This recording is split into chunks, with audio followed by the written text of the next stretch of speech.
¿Qué tal amigos de la comunidad de técnicos en electrónica? Les saluda el profesor Bernardo Miranda y tengo el gusto de invitarlos a un curso que vamos a dar el próximo 18 de enero. Es un curso sobre fuentes conmutadas en pantallas Smart TV. Estas fuentes de alimentación de nueva generación ya vienen con algunas novedades incluidas, como son el hecho de que utilicen osciladores programados. Quiere decir que si tú compras un oscilador y no viene programado, la fuente simplemente no va a operar.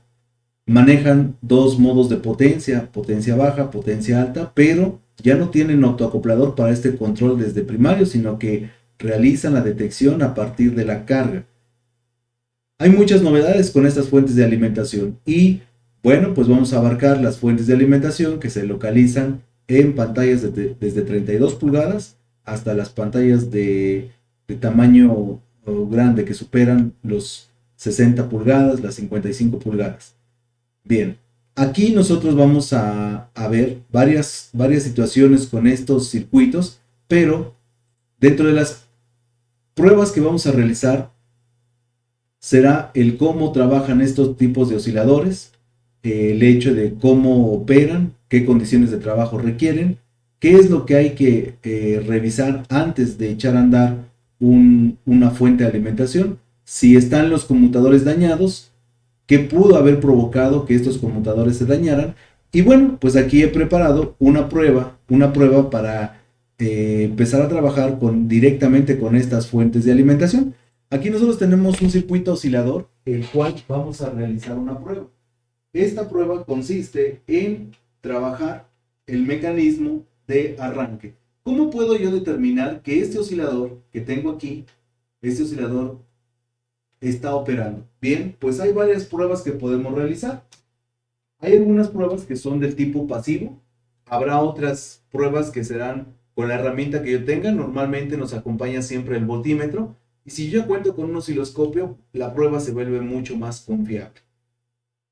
Pero además de estas pruebas que vamos a realizar no nos garantizan que el circuito conmutador no se vaya a dañar cuando lo conectemos.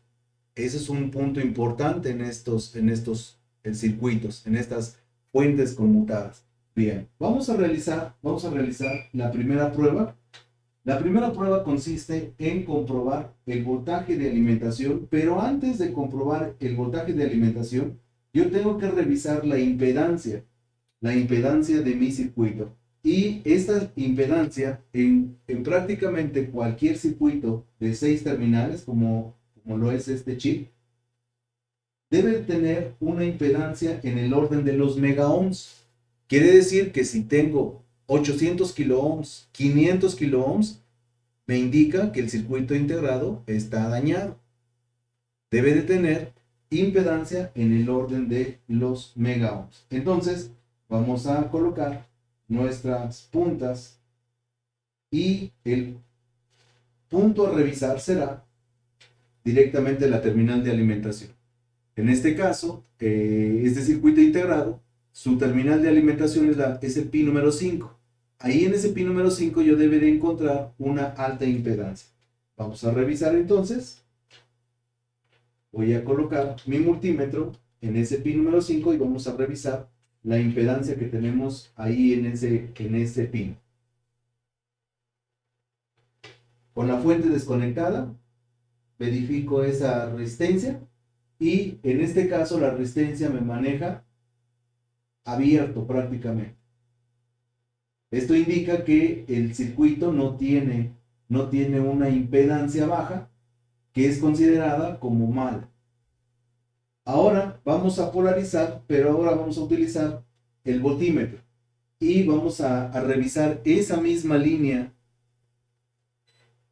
de voltaje de la terminal número 5. Ahí estamos en milivolts y observaré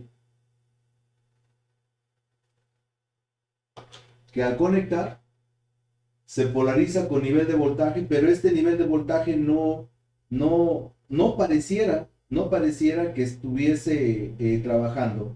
Tiene un voltaje de 12 volts. Hay pequeñas variaciones que me pueden indicar que está trabajando este oscilador porque está consumiendo. Para que yo pueda hacer efectiva esta prueba, entonces necesito trasladarme a la terminal de compuerta, la terminal de salida. Está ubicada en la terminal número 6. Vamos a medir pin número 6.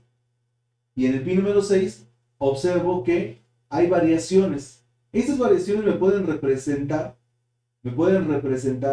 en pues en el trabajo que sí está generando un pulso, pero yo solamente lo puedo comprobar si tengo un osciloscopio. Entonces, vamos a ver, ahí aparece una ráfaga.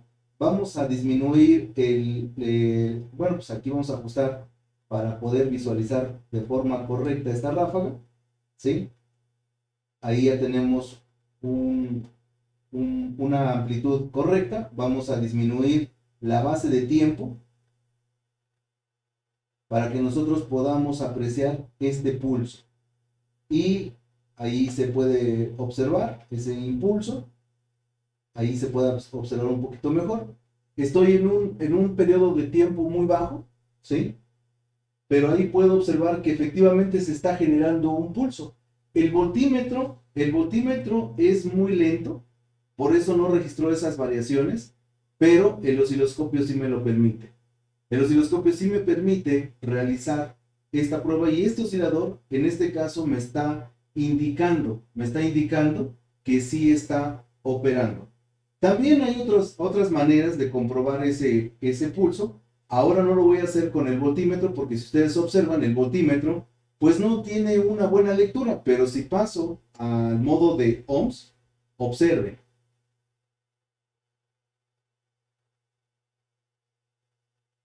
Cierra, baja resistencia y en un punto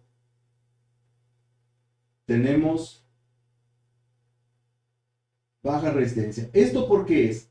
Esto es porque cuando nosotros trabajamos con este tipo de osciladores, lo que ocurre es que el conmutador está generando pulsos únicamente, pero debemos de recordar la estructura básica de estos osciladores y estos osciladores, bueno, pues tienen un circuito que está configurado de la siguiente forma.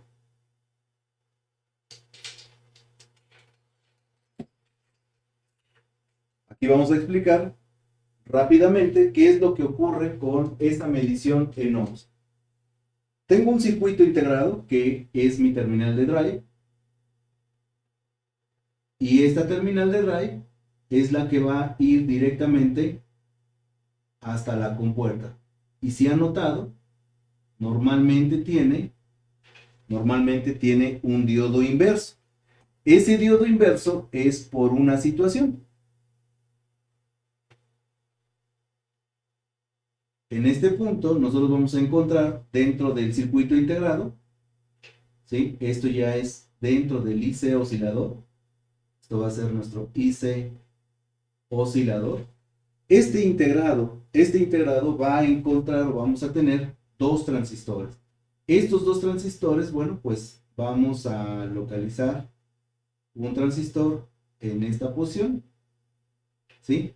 Y otro transistor en esta posición. Y es muy importante el trabajo que realizan estos dos transistores. Este transistor que tenemos aquí, en la parte inferior, va conectado directamente a tierra. Y este transistor es el que va a conectar al VSC del oscilador.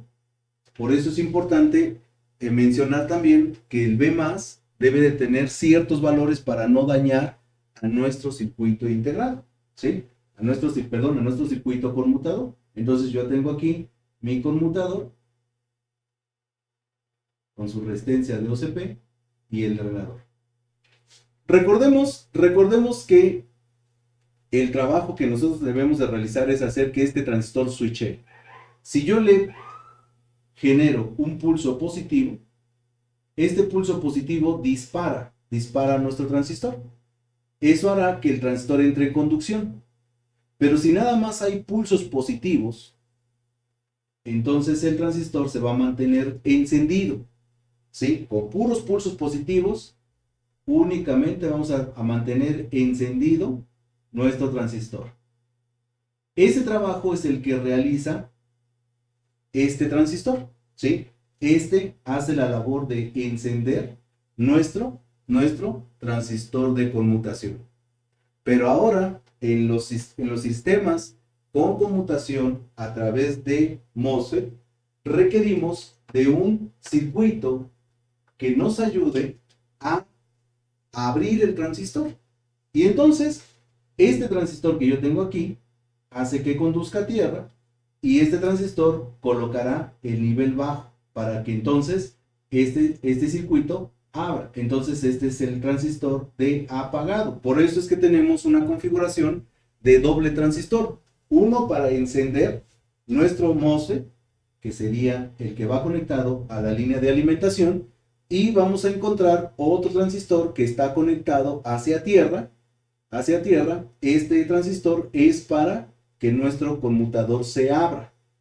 Por eso es que la lectura de nuestro ómetro mayormente es en posición de nivel bajo, de baja impedancia. ¿Por qué? Porque cuando está en modo ráfaga, genera un pequeño pulso y la mayor parte del tiempo está apagado nuestro transistor. Únicamente se requiere un pequeño pulso para empezar a trabajar, y si este sistema arranca, entonces dejará la baja frecuencia o el modo ráfaga, que más o menos es aproximado de 1 Hz, ¿sí? Genera ráfagas de 1 Hz, o sea, es una frecuencia demasiado baja.